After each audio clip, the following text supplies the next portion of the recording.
El primer caso pasó el 31 de octubre de 1986. En un sauna público en el barrio de Sindang, en Seúl, Corea del Sur, dos mujeres que eran vecinas fueron a una sesión en el sauna ubicado en el segundo piso de la instalación.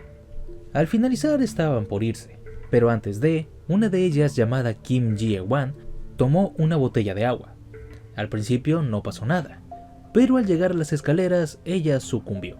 Se desmayó y cayó por las escaleras, llegando al final y empezando a convulsionarse y a producir espuma blanca por la boca. Los servicios de emergencia llegaron, pero era demasiado tarde, y la mujer ya había muerto de un infarto.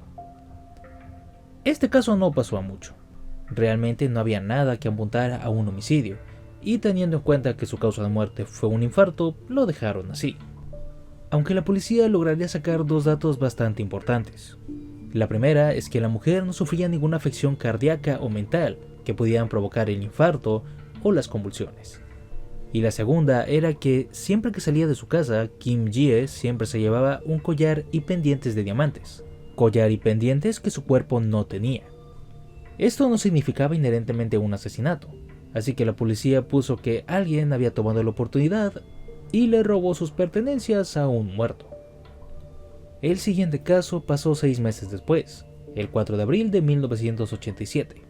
Una mujer llamada Jeon Sun-ja iba de regreso en autobús desde el barrio de Sindang a su casa en Jeondeunpo. De un momento a otro empezó a producir espuma por la boca. Sentía que se asfixiaba y se levantó para buscar ayuda. En un momento terminó cayéndose y arrastrándose, hasta finalmente tener convulsiones y morir de un infarto. Al interrogar al esposo de la mujer, la policía se dio cuenta que ella no tenía ninguna afección cardíaca o mental que explicara las convulsiones, la espuma ni el infarto. Aquí empezaron a ver algo raro. Hicieron una autopsia y descubrieron que no tenía ninguna herida que explicara la forma de su muerte. Volvieron con el esposo y le preguntaron si recientemente habían tenido alguna pelea o alguna riña con alguna persona, algo lo suficientemente grande como para querer matar a su esposa. Dijo que el problema más grande era que su esposa había hecho un préstamo bastante grande a una amiga que vivía justamente en el barrio de Sindang, una mujer llamada Kim Sun-ja. Ahora la policía fue con esta mujer, que aceptó que sí le había pedido ese dinero, y de hecho se habían reunido poco antes de su muerte, justamente para pedirle un poco más de tiempo para poder pagarle toda la deuda. Todo esto era sospechoso como poco, pero teniendo en cuenta que la muerte de Jeon-sun fue marcada como muerte natural y que no había absolutamente nada que apuntar hacia el camino del homicidio, dejaron en paz a Kim-sun por el momento. Pasó un año hasta el siguiente caso. El 27 de marzo de 1988, un hombre de 73 años llamado Kim Jong-chu estaba junto a su hija en un autobús en el barrio de Sindang. Según los testigos, lo último que hizo el hombre antes de fallecer fue tomar una especie de jugo verde. Momentos después empezó a producir espuma por la boca. Se levantó de su asiento para pedir ayuda, terminando por caer y empezar a convulsionarse. En este caso, los paramédicos sí fueron bastante rápidos, logrando subirlo a la ambulancia antes de su muerte, pero durante el traslado al hospital perdió la vida de un infarto. La policía quería investigar este caso, pero la hija del hombre no se los permitió. Tan pronto se declaró su muerte, su cuerpo fue cremado. El siguiente caso pasó el 29 de abril de 1988. Dos mujeres, Kim Mum-ja y su hermana, estaban sentadas en el mismo asiento del autobús, pasando por el barrio de Hwayang, cuando de repente Kim Mum empezó a producir espuma por la boca. Esta vez no hubieron convulsiones, ni siquiera le dio tiempo de levantarse de su asiento antes de morir de un infarto. La policía obviamente interrogó a toda la gente dentro del autobús, que les dijeron que Kim Mum estaba junto a otra mujer antes de morir, pero que esa mujer, tan rápido como llegó la policía, desapareció y aparentemente se había robado el bolso de Kim Mum. El último caso pasó el 8 de agosto de 1988. Son Si-won había ido al barrio de Sunjin para ver a su cuñada en una cafetería. Durante esta reunión, Son-sin se tiró al suelo, empezó a convulsionarse y terminó por fallecer de un infarto. La policía empezó a ver un patrón. No era para nada normal que 3 personas en el último año hubieran muerto de la misma forma, igual de extraña e igual de violenta, sin ninguna marca en el cuerpo. La policía empezó a revisar los informes de los casos y se dieron cuenta de algo. En todos y cada uno de los casos había un nombre que se repetía: Kim Sun-ja. Además de estar relacionada directamente con el caso de 1987, descubrieron que ella era la vecina de Kim Ji-won, que la acompañó en la visita al sauna.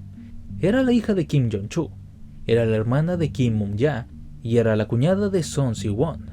2 policías fueron a su casa para interrogarla. Tocaron durante casi 10 minutos, pero nunca salió. Aprovechando que la puerta estaba abierta y que aparentemente Kim Sun no estaba, decidieron entrar. Y justo ahí fue cuando Kim Sun apareció. Empezó a gritarles diciendo que lo que estaban haciendo era ilegal, pero ya teniéndola enfrente, decidieron interrogarla de una vez. Le preguntaron si sabía algo de las muertes de su padre, hermana y cuñada, pues al fin y al cabo ella había estado junto con ellos en los momentos de sus muertes, además de pedirle permiso para poder revisar dentro de su casa. Kim Sung negó ambas preguntas, diciendo que a menos que tuvieran una orden o pruebas en contra de ella, no hablaría. Aunque no lo pareciera, Kim Sung tenía razón. La policía no tenía nada en contra de ella porque en ninguno de los casos era un homicidio. Ella obviamente había hecho algo, pero ¿qué hizo exactamente?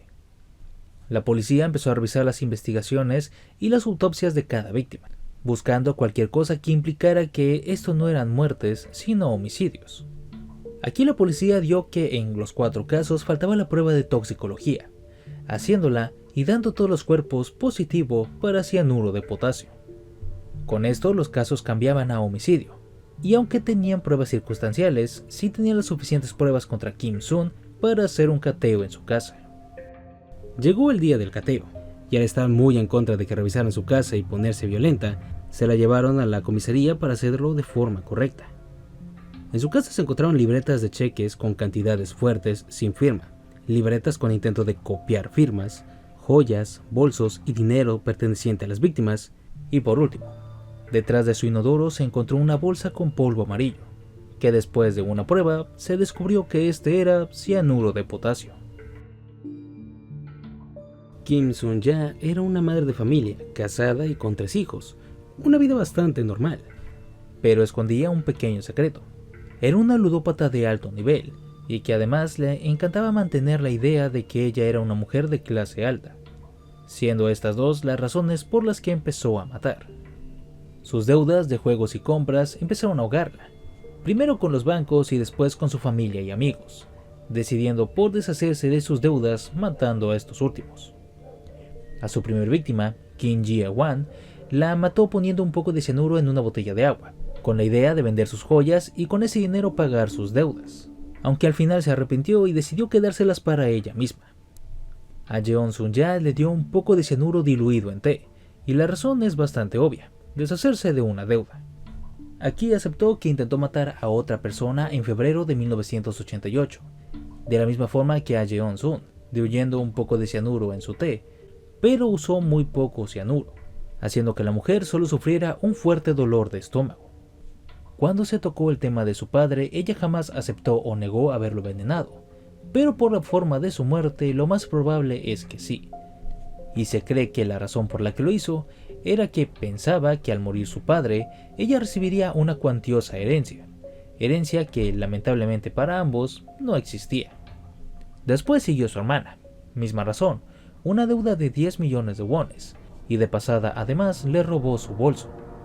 La última fue su cuñada. La razón por la que le invitó al café era para pedirle un préstamo de 484 millones de wones con la excusa de dar el enganche para una casa. Su cuñada se negó y cuando fue al baño diluyó un poco de cianuro en su café. Llegó su juicio, y en 1989 fue declarada culpable de 4 homicidios y sospechosa de 1, siendo condenada a pena de muerte. Pasó sus últimos años en la cárcel de Daejeon, hasta ser ejecutada el 27 de diciembre de 1997, consiguiendo así el dudoso honor de ser de las últimas 27 personas en cumplir la pena capital en Corea del Sur. La mañana del 18 de febrero del año 2003, un hombre entró al metro 1079 de la estación de metro de Daegu. Se subió y tomó el recorrido hasta la estación de Yongan, donde siendo la hora pico, el vagón de metro se llenó. Aquí el hombre se puso de pie y sacó de entre su ropa un cartón de leche. Lo abrió y empezó a derramar su contenido, emanando el inconfundible olor a gasolina. La gente sabía lo que venía e intentaron detenerlo, pero era demasiado tarde. Cuando intentaron forcejear con él, ya había tirado el encendedor e iniciado el incendio. En cuestión de segundos el incendio llegó a todo el vagón, pero aún así dejando que algunos salieran para huir o intentar apagarlo, pero eso último no funcionó para nada. En cuestión de segundos el fuego arrasó por completo con el vagón, llenando la estación de humo químico, que además de hacer difícil la huida, convirtió a la estación en una cámara de gas, que las personas que no lograron huir desde un inicio muy probablemente terminarían asfixiados si no salían lo más rápido de ahí. Solo habían pasado 3 minutos desde el inicio del incendio, y ya habían fallecido 108 personas. Esto ya era un incidente que marcaría precedentes, pero gracias a malas decisiones tomadas por la gerencia del metro, todo esto se pondría aún peor. Llegó un segundo metro. El metro 1080 sabía perfectamente sobre el incendio, pero le dieron permiso de pasar siempre y cuando lo hiciera rápido y con cuidado. Al llegar a la estación, el metro hizo su parada automática, de pasada abriendo las puertas del metro, asustando un poco a la gente, teniendo que ser cerradas manualmente por el conductor. Al regresar a la cabina, se dio cuenta que ya no podía avanzar porque la energía había sido cortada. Mientras intentaba reanudar el trayecto, la gente se ponía cada vez más nerviosa. Intentaban abrir las puertas para así salir de la estación del metro cruzando el incendio. Para evitar eso, por el intercomunicador, el conductor les dijo que se sentaran e intentaran calmarse, pues en pocos minutos la energía regresaría y se irían de ahí. Pero eso no iba a pasar. Sus superiores le dijeron que el cableado del metro estaba demasiado dañado, y si quería que él y la gente tuvieran la más mínima posibilidad de sobrevivir, tendrían que atravesar el incendio. El conductor hizo caso, pero no lo hizo de buena manera. De inicio no avisó que tendrían que salir atravesando el incendio. Simplemente activó el mecanismo para que se abrieran las puertas, tomó sus cosas y se fue.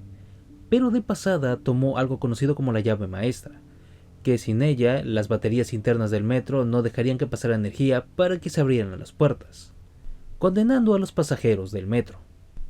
Esta pobre gente estaba en casi completa oscuridad, siendo iluminados únicamente por la tenue luz del incendio que atravesaba la densa nube de humo. No sabían abrir las puertas, y para cuando se dieron cuenta que el conductor los había abandonado, ya era demasiado tarde. El vagón ya estaba lleno de humo, y si alguien hubiera tenido la más mínima posibilidad de salvarse de humo, el fuego terminó el trabajo. Se necesitaron de más de 100 bomberos y 3 horas para poder apagar el incendio. Aún así, la nube de humo seguía siendo demasiado densa, y se necesitaron de otras 3 horas para que se disipara lo suficiente como para poder rescatar los cuerpos. Oficialmente el incendio terminó a las 5 de la tarde de ese mismo día, quedando con un saldo oficial de 198 víctimas, la mayoría muriendo por inhalación de humo, y con 20 desaparecidos, que muy probablemente terminaron siendo cremados en las llamas, y si esto es cierto, el número llegaría hasta las 208 víctimas. Por el lado del autor del incendio, este fue identificado bastante rápido, pues él seguía vivo. Fue de los primeros en salir herido de su propio incendio, huyendo y también siendo de los primeros en ser ayudados por los paramédicos, por lo que cuando las demás personas salieron, al verlo, lo identificaron. Te presento al autor de todo esto. Él es Kim Dae-han. Él era una de las cabecillas de una familia extremadamente pobre, teniendo entre él y su esposa 5 trabajos para apenas solventar sus gastos. Para el año 2001, este había sufrido un derrame cerebral, que aunque sobrevivió, se quedó con secuelas para toda la vida, entre ellas afasia y hemiplegia del lado derecho de su cuerpo, ganándose así el estatus de discapacitado, perdiendo sus 3 trabajos, ahora solo subsistiendo de la ayuda del gobierno, que no era la suficiente como para ayudar a su familia. El estrés de estar en este estado y no poder ayudar más a su familia hicieron que empezara a enojarse en contra del hospital que lo atendió, jurando que de alguna forma cometieron mala praxis dejándolo en este estado. Ese enojo se convirtió en tristeza, que para el año 2001 se convirtió en depresión, y para el año 2002 habían llegado las ideas sedicios, y ahora ves para dónde voy. Se quería quitar la vida, pero se le hacía injusto irse solo por algo que ni siquiera fue su culpa. Su idea original era atacar el hospital, pero al final no lo hizo, para así evitar matar gente inocente como los pacientes de este mismo hospital. Aún así no quería irse solo, quería llevarse a la mayor cantidad de gente con él, Así llegó a la idea de incendiar el metro, pues este siempre estaba lleno. La idea original era morir inmolado en su incendio, pero se dio cuenta de lo extremadamente doloroso que era morir quemado, por lo que salió corriendo y fue de los primeros en recibir los primeros auxilios, pero también fue identificado bastante rápido. A inicios del 2004 fue condenado a cadena perpetua, pero no pasaría más que un par de meses de su vida dentro de prisión, pues el 31 de agosto del 2004 sufriría otro derrame que ahora sí acabaría con su vida. Si te preguntas qué pasó con los trabajadores del metro, en su mayoría fueron cambiados. Los conductores de ambos metros fueron mandados a prisión. El del metro 1079 por haber huido de la escena antes de mandar una emergencia por incendio, y el del metro 1080 por haberse llevado la llave maestra. Sus superiores fueron degradados o directamente despedidos por su pésimo trabajo en este incidente, y toda la línea de metro fue completamente inspeccionada y clausurada. No solo la estación de metro de Yungang, sino que toda la línea de metro de Daegu tenía varias fallas a los códigos de seguridad. Pocos extintores que estaban muy alejados los unos de los otros. Salidas de emergencia que se cerraban automáticamente junto con las salidas normales. Alarmas que fallaban regularmente dando falsas alarmas, sin ser cambiadas y terminando por ser completamente ignoradas. Y otro pequeño montón de detalles que, en conjunto con lo ya dicho, hubieran hecho que la cantidad de muertes ocurridas aquel día hubiera sido mucho menor. Gracias a esto, el gobierno se vio obligado a gastar más de 400.000 millones de wones, no solo en reparar la estación de metro de Yungang, sino también hacer que se cumplieran todas las medidas de seguridad faltantes, mejorar las pocas que sí se estaban cumpliendo, comprar nuevos y más seguros vagones de metro y pagar indemnizaciones a algunas de las familias de las víctimas.